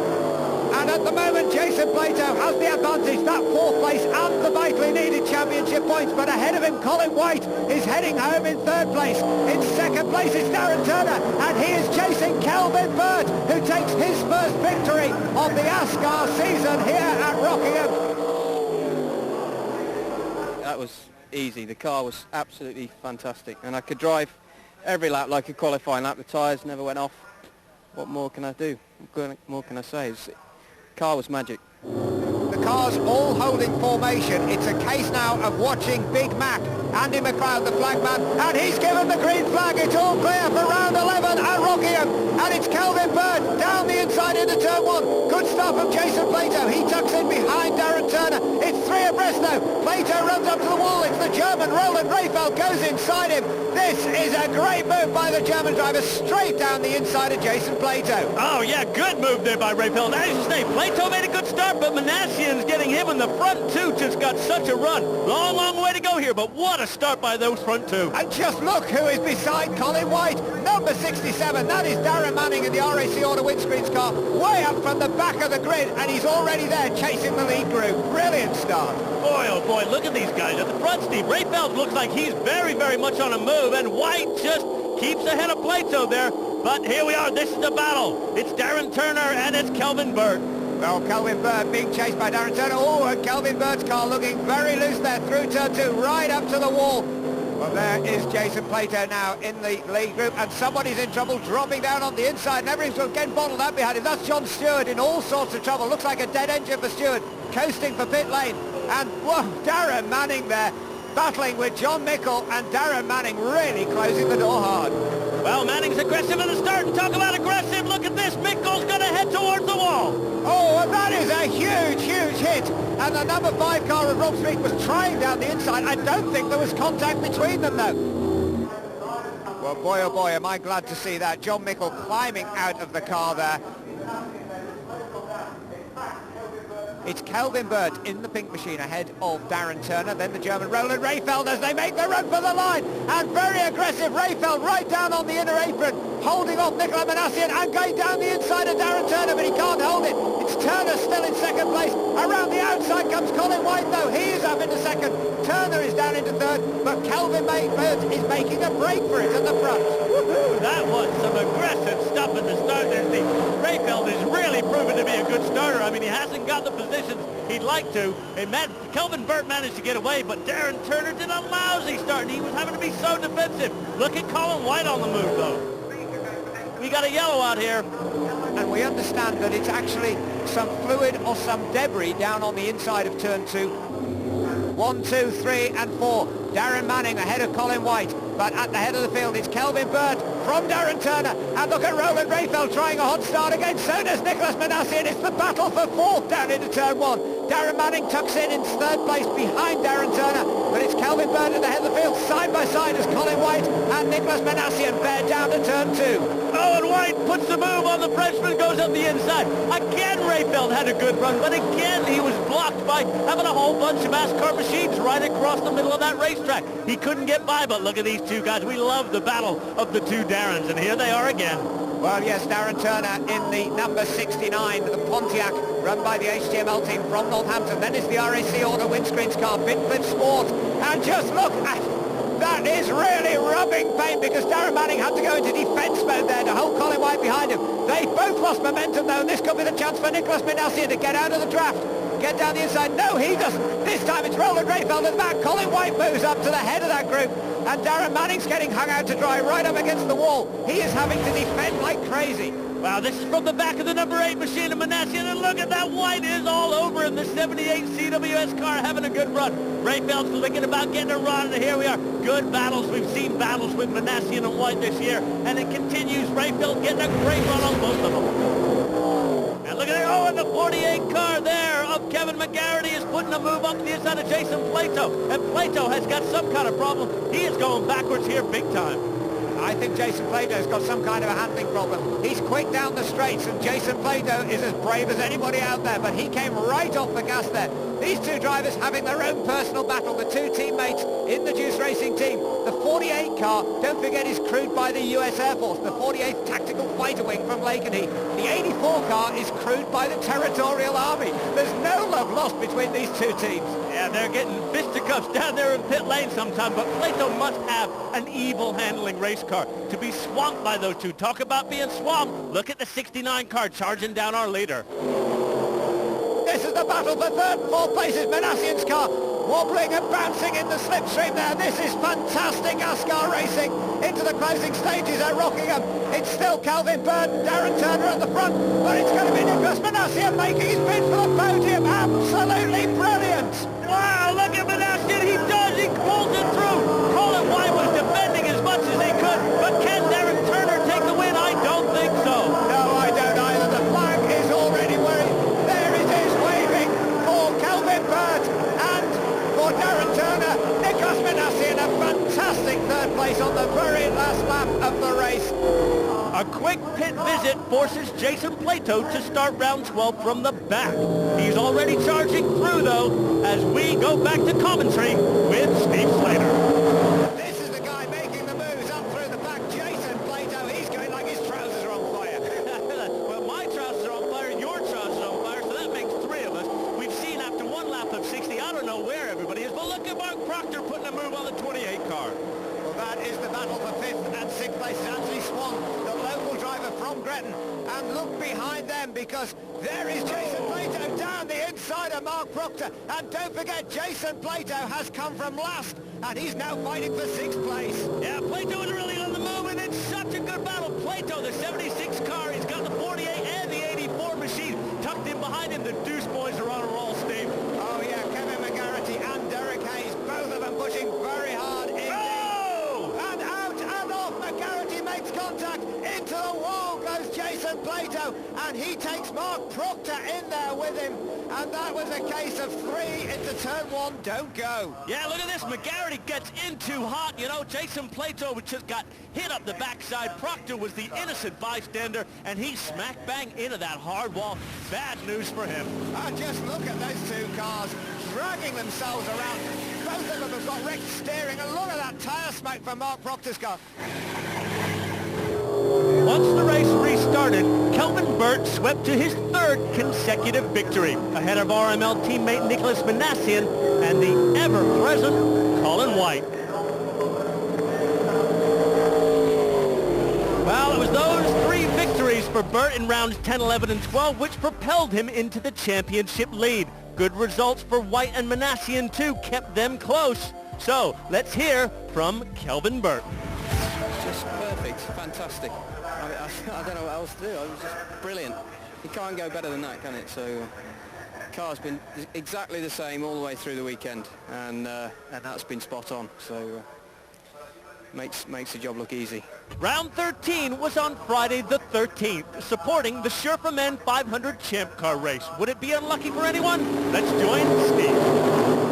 As the green flag is ready up on the gantry, watch Big Mac, Andy McRae gives the green flag to get the field underway, and it's 5 abreast down into turn 1. The klaxons blare. Kelvin Burt goes around the long way out of turn 1, but it looks to me like Darren Turner could have the run on him up to 2. It's flat out all the way, and Roland Rayfeld, the German driver's going with them. Yeah, number 69 goes up, and it's right side by side with that number 7 of Kelvin Burt. It was 1, 2, 3, 4, 5 wide of the start, but look at Roland Rayfeld. He's flying. Well, Rayfeld following through from Darren Turner as Kelvin Burt gets hung out to dry right on the outside. It was a great job trying to hold on the long way round there, but Burt loses the advantage now. It's Anthony Swan up into 4th place, Derek Hayes and Kevin McGarity 4th, 5th and 6th. And that is John Stewart, and what a pity. The Hot Rod World Champion in the wall for the 2nd time in 4 races. Don't forget, he's just fixed that car after a huge accident at the Eurospeedway in Germany. Now let's see what happened. Well, there is the number 11 car of Ben Collins, very close proximity just before he spun. I'm just wondering if there was a little bit of contact there, but luckily John Stewart is okay and climbing out of the car. Half distance in the race, lap 30 of the 60, and the lead cars all into the pit lane. Now, it's the battle of the pit crews. They've got to change 2 right side tyres, don't forget. Roland Rayfeld goes into his pit garage at the far end of the pit lane. There's Darren Turner pulling in. Kelvin Burt in the pink and white car. He has to come all the way down this end of the pit lane before he finds his garage. And this really is now 3 men over the wall, 2 tyres to change, and conventional wheel nuts. Yeah, look at the top end of your screen. Look at that pink car. That's it, the number 69 machine. The battle for the front, and it's the battle in the pits now. Can the 96 machine, the West Tech crew, do something to get... Yes, look, the 96 car's gone by, Steve. 96 car out ahead of Darren Turner, so Turner has lost the race lead, and Kelvin Burt shoots out of the pit lane. There's Jason Plato on Darren Turner's back bumper, and that means effectively Darren Turner is down to 3rd place, because there is Roland Rayfeld, then it's Kelvin Burt, Darren Turner, Anthony Swan and Jason Plato. So 5 cars, 1, 2, 3, 4, 5 take to the track. A couple of people have made late pit stops as well, and I'm just wondering where Colin White is in all of this. Wow, I'll tell you what though, the West Tech boys really did turn that car around very, very fast indeed. Well, Kevin McGarity coming out of the pits now. What Roland Rayfeld asked for there, I'm sure, is a clear track, and he's got it. Kelvin Burt's got it. Darren Turner's being squeezed out, and that's lost Darren Turner a little bit of momentum in that 3rd place. And McGarity had made an instant gamble there. He stayed out another lap before he made his pit stop, and that's got him up into 4th place, ahead of Anthony Swan and Jason Plato. That was a good bit of thinking. Oh, we got the 11 car here, Ben Collins. We think he may have been involved in that incident with John Stewart earlier in that Fast Tech machine. 2nd pit stop for him, Steve. Yep, and yellow flags out, and I think Ben Collins is having a pretty incident-packed day, because there's a whole load of grass under the front of the car. Look at them scooping the radiator out there, and, well, he's been sightseeing. Yeah, he sure has. How the heck did he get down there, Steve? I mean, it's hard to get down on the grass, that part of the racetrack, without hitting some concrete. Well, that, as you can see, is the inside of turn 4. He's just spun inside down the pit lane. Oh, look at that. Turner is banging into the back of 96 Rayfeld. I think that's going to cost him, though. He's too tight in behind him. Rayfeld as we go green. Well, a great piece of driving by Roland Rayfeld. He really controlled the pace there as they came up. No overtaking till that white line, don't forget. And he backed right off to catch Darren Turner wrong-footed. And the other man who was caught there was Kelvin Burt. That's given the 55 car of Kevin McGarity, who is used to rolling starts. Turner is up in the wall. The 69 car's gone high, wide, way too handsome. He is out of this thing. And yellow flags again. Well, it's just as well it's sure for men, because that guy is working up a sweat on the flag post. And there is the 69 car. Look at the damage on the front. I reckon that was a burst tyre, because that car went out of control. Poor Darren Turner was a 150 miles an hour passenger there on a ride into the wall. And just look behind him as well. Let's just ride with Darren Turner. There was a very narrow escape for Derek Hayes. Bang! Into the wall goes Turner. Now watch the right side of his car. Oh! I can't believe that. You know, I can't believe he managed to put an ASCAR in between that car and the concrete wall. That is miraculous. Well, the steering is broken on the 69 car. I don't even think he's going to get that back into the pit lane. He knows that that front suspension's wrecked. That's why he's pulled off onto the grass, so he doesn't leave oil on the pit lane. Good thinking by Darren Turner. But don't forget, it says Mr. Grumpy on that windscreen pillar for when he's not winning. I don't want to have a word with him after this. I'll tell you what, I wonder whether he cut a tire himself by smacking into the back of that 96 machine. Here we see him hitting the wall. Take a look on the right-hand side. We'll see that 84 car. Now, his spotter told him to go high, and boy, oh boy, he said, are you kidding me? I'm going to go high if you say so, but there ain't any room out here. Well, let's ride with Randy Tolsma. 2 places behind Derek Hayes. You look at the top of your screens. There's Darren Turner going into the wall, and Derek Hayes. That was a narrow escape. Now the green flag's waving. It's Kevin McGarity making the challenge with Roland Rayfeld. And McGarity goes right down inside the apron there, but he didn't overtake before the white line, so it should be okay. Roland Rayfeld on the outside. Jason Plato and Nicolas Minassian battling for that third place. It's Minassian that gets it. Derek Hayes tries to follow through as well. It's wheel to wheel. They're trading paint for fourth place. Jason Plato just hangs on. Yeehaw! Steve, I tell you what, Jason Plato was struggling there. He got in good at the start, and then he just got duped up big time.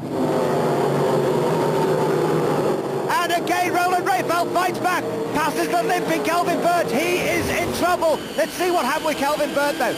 And listen to the car's exhaust note. There's something wrong with that car's transmission as they took the green flag. Yeah, you're absolutely right. And look at this. Anthony Swan is tucked in behind him. He's got the car stuck in gear. He literally can't shift it out of gear, and he gets smacked up the back end by the 28.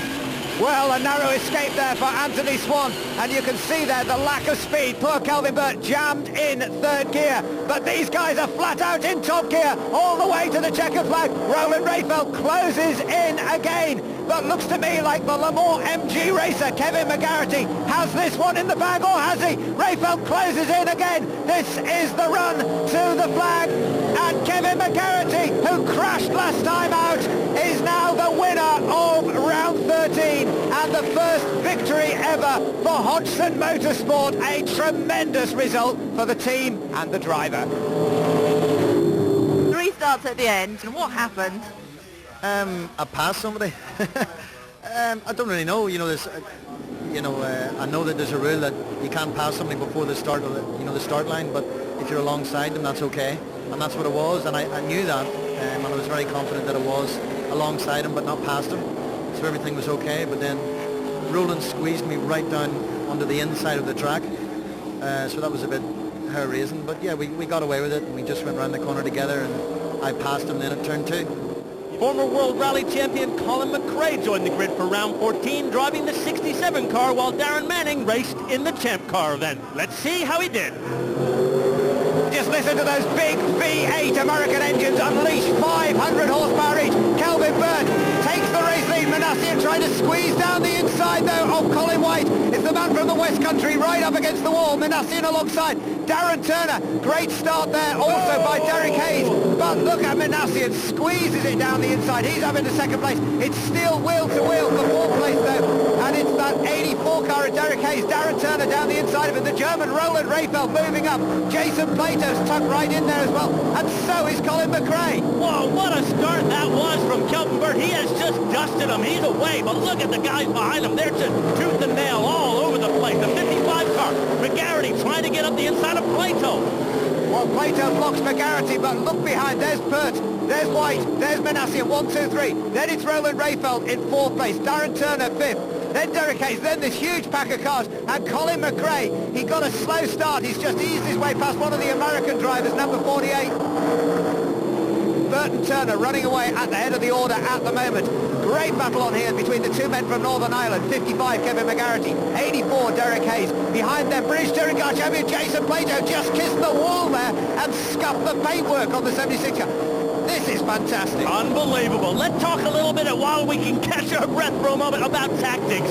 These guys, oh, look at that, look at that. These guys are talking to their spotters and talking to their crews, Steve, and they're telling them about what the car handles like so they can make setup changes during the pit stop. It's critical. Well, you saw the 55 car there just got a little bit of a nudge, move off the racing line and straight away. And just look at this, Colin McRae forcing Roland Rayfeld to really squeeze him down onto the margin. McRae just carried so much speed through turn 1. That gave him the run. Now we're riding with Colin McRae. Rayfeld's the man he's targeting. They're both squeezed down the inside of Kelvin Burt, but just look how much more speed he had there. Fantastic. McGarity, goodbye, up along Roland Rayfeld. Let me just give you a bit of a nudge here. I like this racing stuff. And he's through. This guy, no wonder he's one of the best drivers in the world. Well, we're seeing the effect of that. And straight away into the pit lane comes the 76 car Plato. And that is 1 and 2 in the race. Plato's aborted his pit stop. Colin McRae squeezes through the gap. Fantastic driving by McRae again. But 1 and 2 in the race. What on earth happened there? Darren Turner just overcooked it in the pits. Now, if he doesn't have some kind of brake problem, I saw it, Steve. I was looking out there,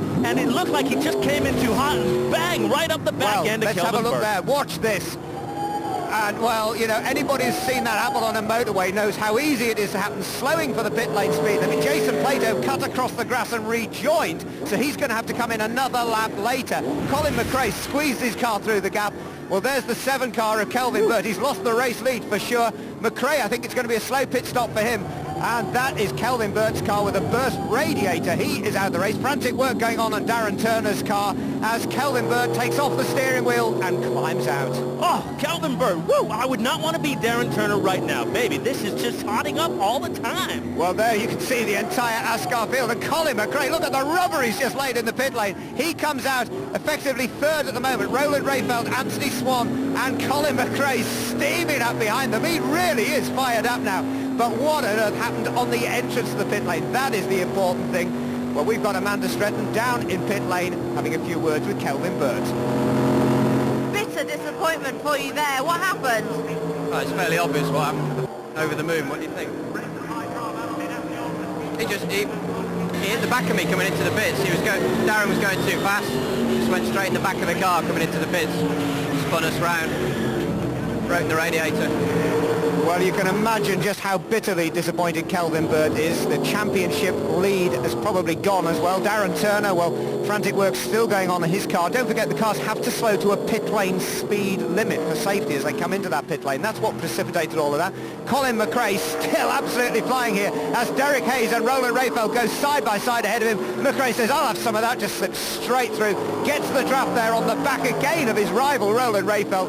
You know, Rayfeld's driving a fantastic race here just to keep Colin McRae behind him. He's doing a fantastic job, Steve. Every moment we look at Colin McRae, he's just awesome. We saw him coming out of the pits, and he was so fantastically quick, and he's just continuing in that form. Well, he most certainly is. Meanwhile, Amanda's in the pit lane with Darren Turner. Darren, I don't suppose there's any need to ask how that happened. Just a really stupid mistake. Trying to gain a little bit. We're struggling with the car for the race distance, so I knew pit stop was going to be crucial. And Kelvin came in cautiously and doing a proper job, and I whistled in, got on the brakes, and he just wasn't slowing down. I'm just really, really sorry. It's ruined his Kelvin's race, and he looked really strong for a win, and well, ruined our race, and we could have had a podium. But a very stupid mistake. Look out for Big Mac on the flag post. There he is, the giant flag man of Rockingham. And look at this, down into turn 1, Nicolas Minassian, right down the inside the apron. But the 55 car of Kelvin Burt, Rayfeld gets hooked in alongside him, and a spin at 150 miles an hour for the German Roland Rayfeld. McRae moves up a place, and the yellow flag again being waved there. The car's all slowing. There it is, just a kiss down the inside of the 55 car of Kelvin Burt. Rayfeld spins out of turn 1, somehow keeps it out of the wall. And if you ever want a masterclass on what to do on a banked oval, that is exactly it with Rayfeld, just letting the car spin down to the inside, not to hit that concrete wall on the outside.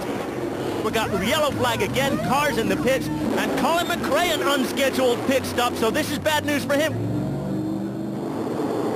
This time it's going to be the dash to the checker, and contact! Look at that! Boy, oh boy, Stevie squeezes him out, and that is it! He's toast, he's out, they come together in the biggest possible way! Whoa!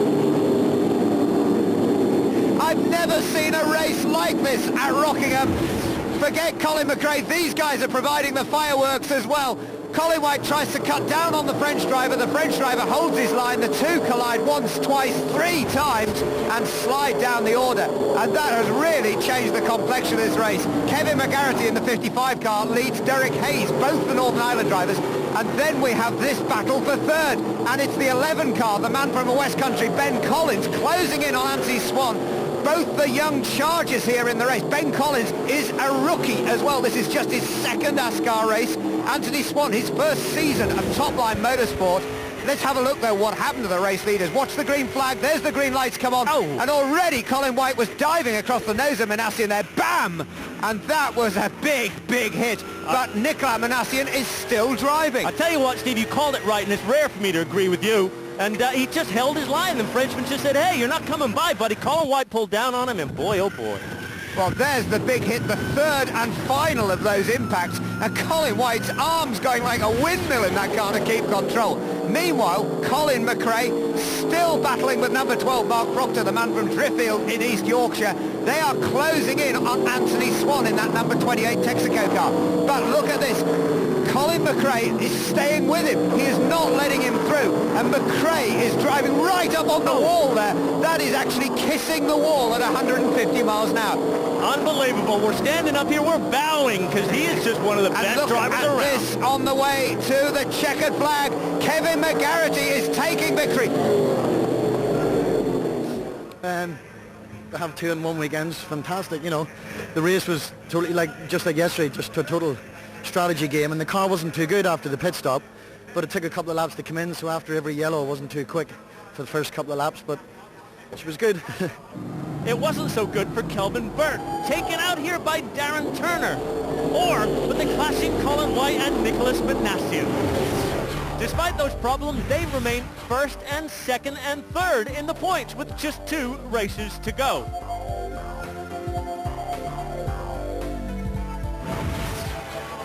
Two new faces on the ASCAR podium as Ben Collins and Derek Hayes join Kevin McGarity celebrating his second win in a row. It wasn't to be a hat trick for Kevin McGarity in round 15 after this early brush with the wall. As we see from Matt Neal's onboard, Kevin just spins on his own. Matt's lucky to avoid rhyming Jason Plato. Matt isn't so lucky a few laps later. The ASCAR debutante has a huge spin coming out of turn number 2, thankfully avoiding hard contact with the wall. There's more trouble, though, at the restart when Darren Turner rams leader Kelvin Burt from behind. The replay shows that Burt slows up just before the line, leaving Turner nowhere to go. Listen to the engine note. Kelvin slows up when he misses the gear change, and the collision leaves him stuck in gear. Well, a quick check in the pits by the ASCAR officials and his crew see Kelvin rejoin the race. But as we join the race in the middle of the pit stop window, it's the 76 car in the lead.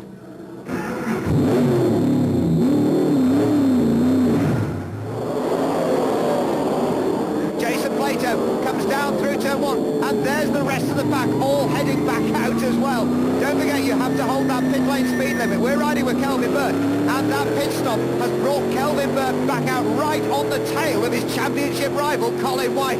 And going around the outside, that's Darren Turner, and there is Nicolas Minassian. So it's Turner and Minassian ahead of White and Rayfeld. Absolutely fantastic. Yeah, I can't wait. This is just building up to such a crescendo, Steve. Out on the track, in the pits, the guys, you could just feel the tension here at Rockingham, because this is all to ride the penultimate round of the championship, everything to play for. Well, Jason Plato, the leader, Roland Rayfeld in second place, Stevie Hodgson, fantastic pit stop, brings him out in third, ahead of Turner Minassian, and look at this battle. battle. They're going down the inside there of the Mongoose car. Paul Shirt goes a lap down, but this is all eyes on this. Kelvin Burt trying to find his way past Colin White, gets his nose alongside in the run into turn. Oh, and that is what you'd call a chop. These guys, yeah, very much so. Colin White's a tough guy. Kelvin Burt's pretty tough too. Look at that, Burt right down on the apron. I don't think I've ever seen oval racing down on the apron before. That was amazing. We get a look on board now with Kelvin down and through there. Looking to be so determined. This is close stuff. And just watch how close he got to the wall there on the outside of 2 as well. Now we're back to real time. Kelvin Burt is a little bit slower this time through 2 and still running very wide indeed. Sure. And let's have a look now, right on the tail of Colin White again, heading up to turn 4. Now you can see Kelvin's having to put a lot of input into the car here, uses more track.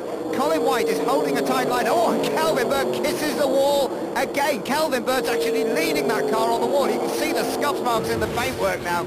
And that really is quite something. But this is where Kelvin seems to have the advantage. Down through turn 1 and accelerating down into 4. Meanwhile, Roland Rehfeld, Jason Plato, this is the battle for the race lead. You know that German driver, Roland Rehfeld, in that Chicago pneumatic Ford, is closing in on Jason Plato in the Pontiac again. Yeah, he is closing in on him. Both of these guys have earned a win this year. They haven't taken a win. Both of these guys have been quick. Both of these guys are desperate in the last couple of races to get on the top step of that podium. Now there's the top 5 places. It's right behind them, of course, that battle with Colin White and Kelvin Burt is going on. It's Colin White in 5th place, Kelvin Burt in 6th. There they are, still going hammer and tongs. And don't forget, this could be the destiny of the championship because they are 2nd and 1st, respectively, in the championship with these 2 races still to go. Absolutely. Look at these guys. Burt is doing everything he can to get by. Colin White is doing everything he can, calling on all of his experience to keep Kelvin Burt behind. This. Race leader, Jason Plato loses a bit of momentum and straight away Roland Rehfeld has a fantastic setup in that Westech prepared Ford. The Pontiac's supposed to be more aerodynamically slippy. Not this time round. Rehfeld takes the race lead. This is the battle still on for 6th place. Colin White and Kelvin Burt. And that's the battle for 3rd, 4th and 5th. It's all happening. Oh, boy, oh, boy. Now Kelvin Burt still there in 7th place. Colin White in 6th. Colin White there just a little bit quicker into turn 1 this time, but straight away Kelvin Burt's carrying the speed better. This is where he's got the advantage. Gets his nose down the inside. That's where Colin White cut him off. Oh! And contact and up into the wall. Both the cars have taken huge hits down into turn 2. Colin White is stationary on the outside. Yellow flags are being waved and Kelvin Burt is down on the apron behind those tyres. Both of the 1-2 in the championship are out. The debris net drops. That's a sign to the marshals. Colin White is okay, but his car isn't. Let's have another look at on another angle. You know, he gets spun there, just tips the nose of Kelvin Burt's car. I'm not going to say which driver was to blame, but that was a massive hit. And the fact that both drivers are out of those cars okay is a tremendous testimony again to the strength of an ASCAR. And another car involved in all of that as well. That is Rob Speake, the world stock car champion, and his car, I think, has hit the debris from the accident. Yeah, we take a look at this here, Steve, and we can see that he just picks up some debris, and just watch this now. Boom! He gets a cut tire, the cut tire explodes, and that destroys the right front corner of that car. Well, Kelvin Burt and Colin White sitting like a pair of bookends.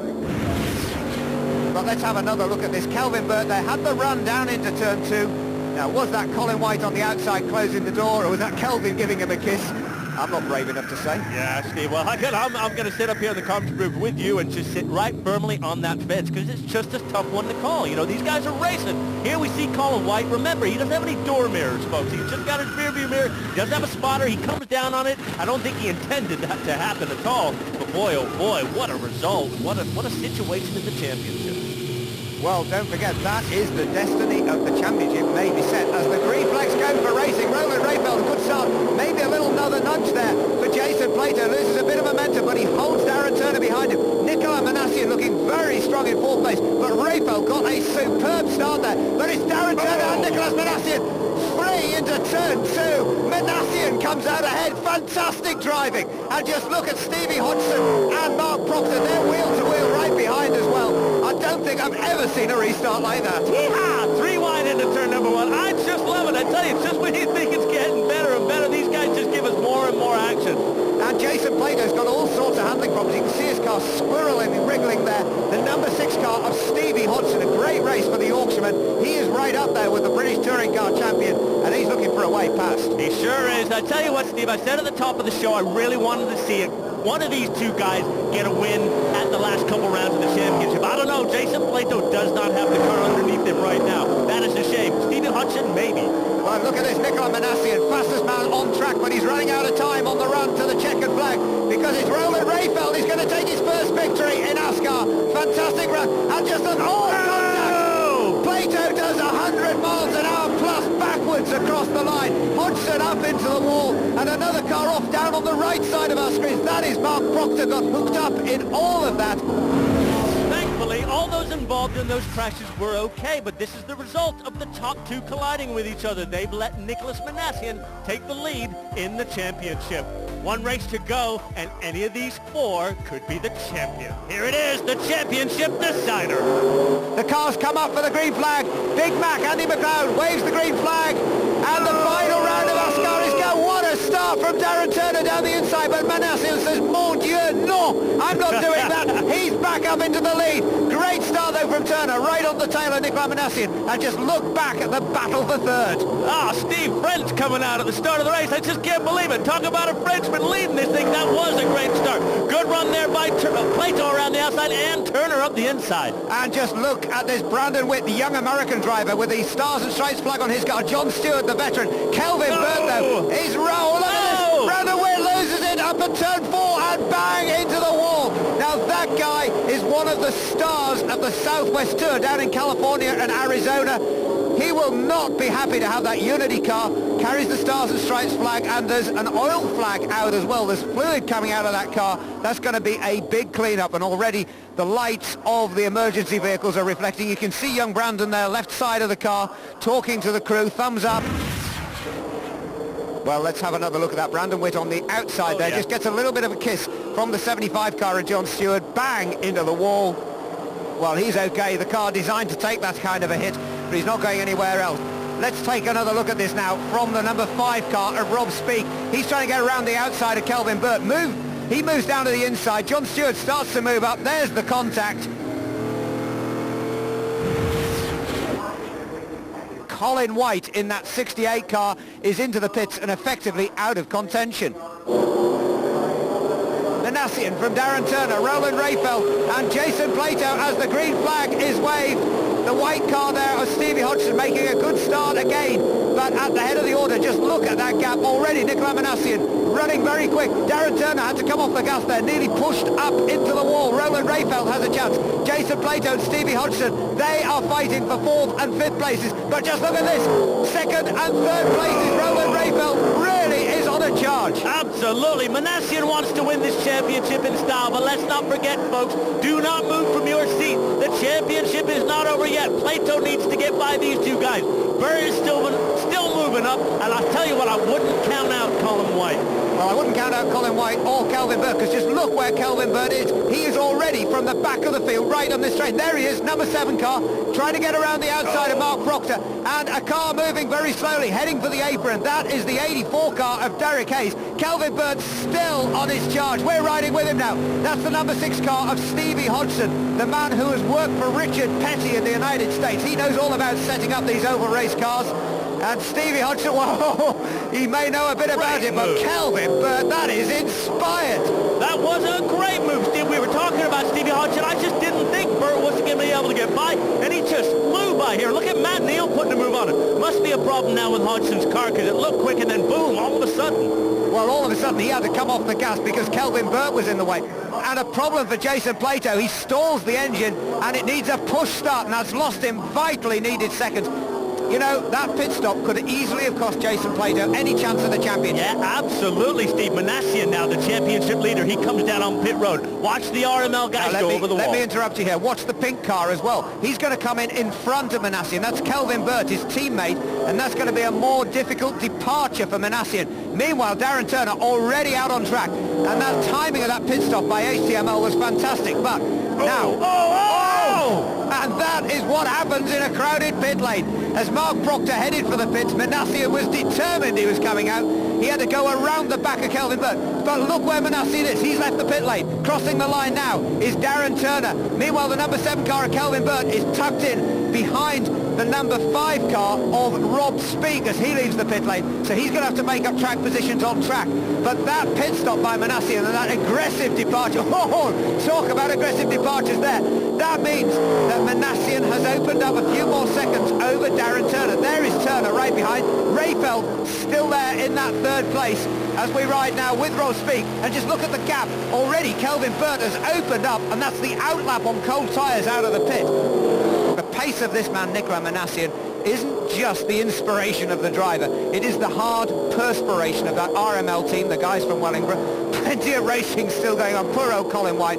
Just feel sorry with him. He's still going around trying to get championship points, but you can see there that 68 car just doesn't have the pace. Nicolas Minassian moves out of the draft now. Doesn't quite get a gap down the inside this time, but you know, Nicolas, just look at that though. This has all of a sudden brought the race to life because Darren Turner, well, they said Nicolas doesn't need to win the race to be champion. Darren Turner, though, will be more than happy to take advantage of that because Darren Turner has taken the race lead with just 25 laps to go. But Nicolas Minassian now, 2,540 points. That is 42 ahead of Kelvin Burt, and there is debris on the track. There you can see the oil flag being shown. It looks like there's fluid.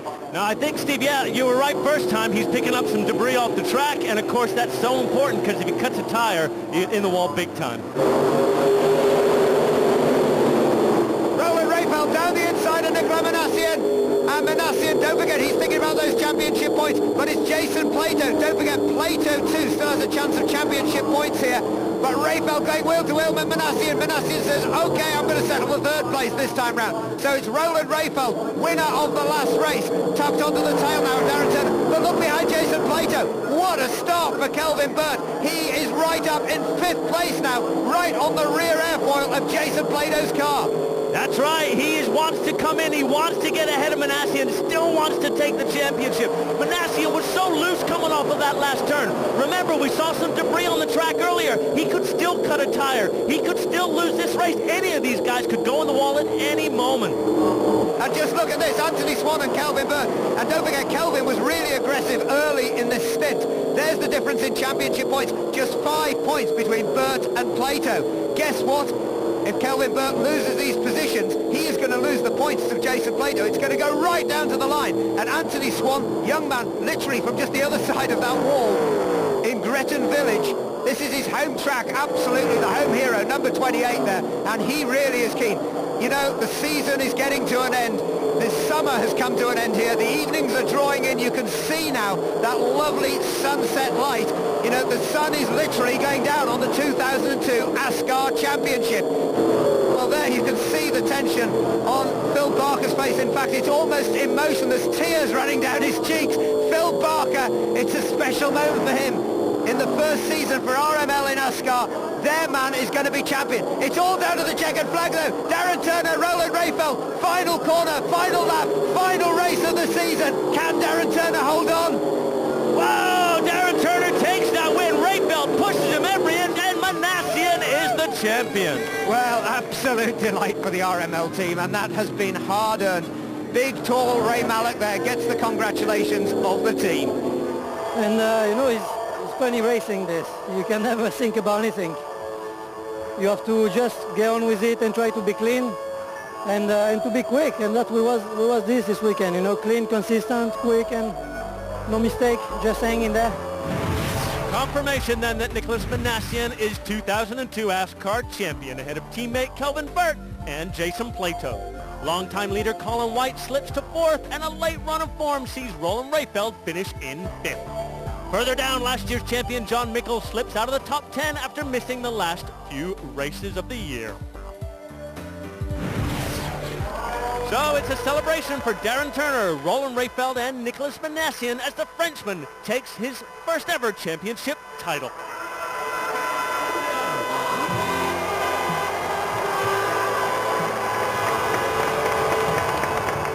So that was how the 2002 ASCAR Championship was decided. Now, as an extra bonus, we're going to bring you more thrilling onboard action from the season. There's no commentary from us, it's just the sounds of the engine, the tires, and sometimes the wall.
camera, baby.